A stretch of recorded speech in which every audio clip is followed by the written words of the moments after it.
Hello, students. Welcome to the course Microeconomics.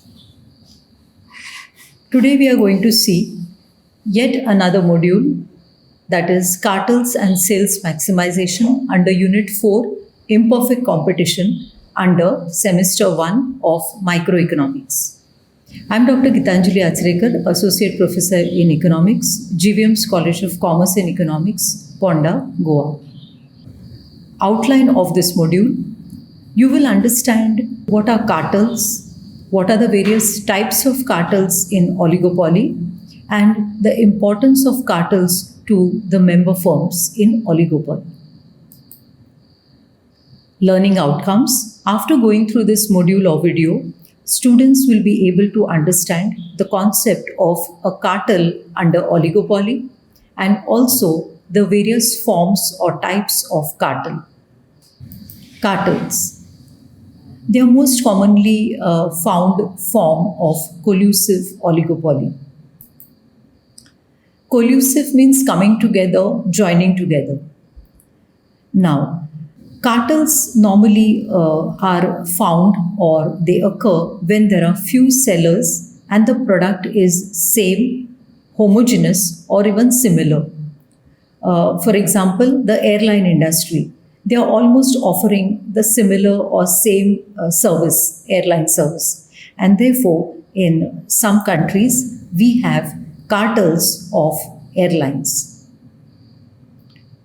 Under cartels, the firm members, they agree on price fixation, on the total market supply, on the allocation of market share or market supply, division of profits, so on and so forth. Now, why is this done or what is the purpose? The purpose or effect of forming a cartel is to hike the market price and to reduce the market supply in the, you can say, the market, the domestic market or international market.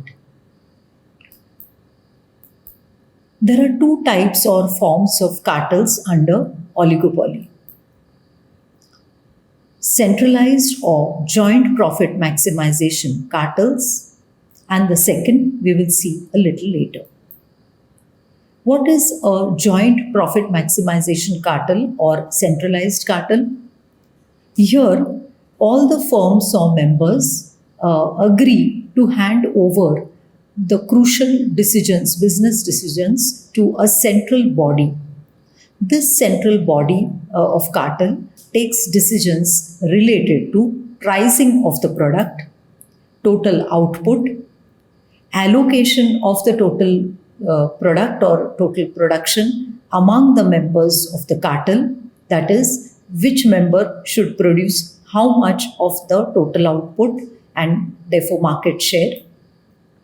And finally, the distribution of total joint profits among the cartel members. Because the profit is no longer individual here, it is the total joint profits which all members make together and then it is distributed or allotted.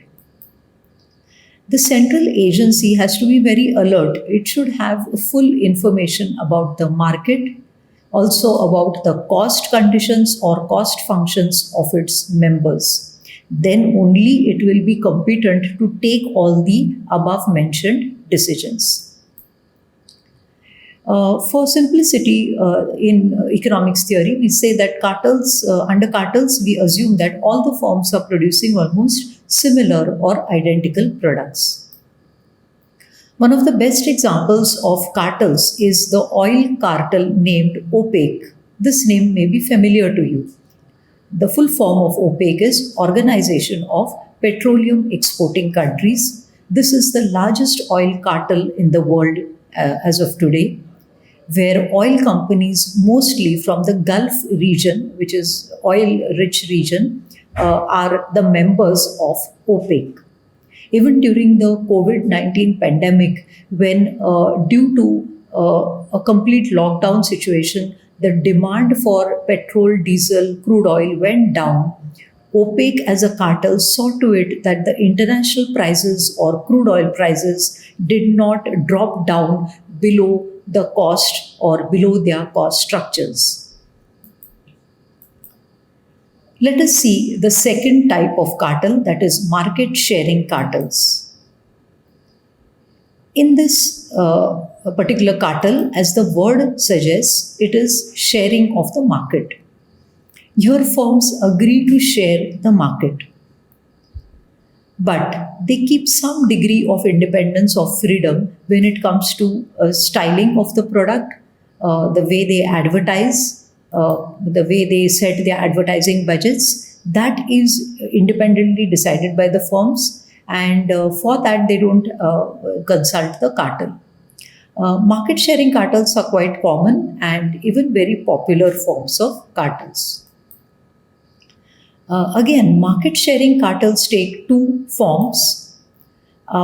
Firms may be having non-price competitive agreements under market sharing cartels, or they may be having market sharing based on some quotas or some particular amount or share which goes to each firm of the total supply. Now, what is non-price competitive agreement? This is a very, you can say, a loose cartel. It is not full of some set of tight agreements like how you have in case of opaque.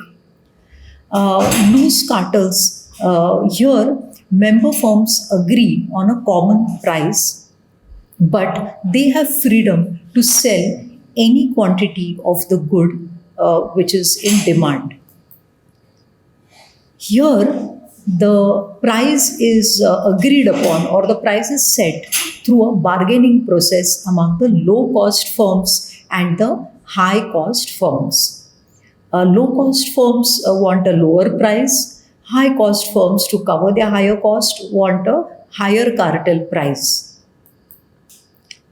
But nevertheless, all the firms, irrespective of their cost structures, decide not to sell at a price below the cartel price or the agreed price. But as I said earlier, they are free to decide their advertising budgets, the way they differentiate their products, and these non-price measures or non-price factors can be used to compete, okay, and yet have an agreement on the price. That is the key to non-price competitive agreements. But the biggest risk, you can say, or the biggest demerit of non-price competitive agreements is they are unstable. As low-cost firms, when they are frustrated, they don't like the price at which they are making profits. The low-cost firms may secretly break away from this kind of a cartel by charging secretly lower prices to their customers. Members can just split out of the price situation, and this can trigger a price war, which is not a healthy sign for oligopoly markets to exist. Market sharing based on quotas. This is an arrangement by all members to divide the total market share among them and fix the price independently. So here the agreement is not on price, but it is on the share of the output which has to be produced and sold. The final quota each firm gets to produce and sell depends on the level of its cost as well as its bargaining skills. Most quotas are given based on the firm's past sales level and productive capacity. So, firms which are better will get higher quotas and higher market shares. Market sharing is aimed at maximizing profits and sales. When firms, of course, deviate from the rules of this kind of a cartel, it is called as cheating. Now, a firm, whether it will cheat or not, depends on two things. Depends on its short-term returns from cheating and long-term losses from breakdown of cartel. If the long-term losses from the breakdown of cartel are massive, the firm will most likely not cheat. Sometimes cartels fail, irrespective. It could be a oil cartel, or airline industry cartel, a market sharing cartel, or a price based cartel. They may fail. And when would they fail? When the cartel's expert authority makes errors in estimating the market demand. Also, cartels may fail when higher cost firms pose a big challenge or obstacle to the other firms in the cartel to make high joint profits. Sometimes cartels deliberately keep their profits low because they fear or suspect that the government may intervene and increase the taxes on their product price. And lastly, to keep a good public image, or to give the goodwill of the customer, cartels may not necessarily go in for joint profit maximization. Okay, or they may not maximize joint profit commonly. These are the references. I hope you understood this module and the forms of cartels. Thank you for watching this video.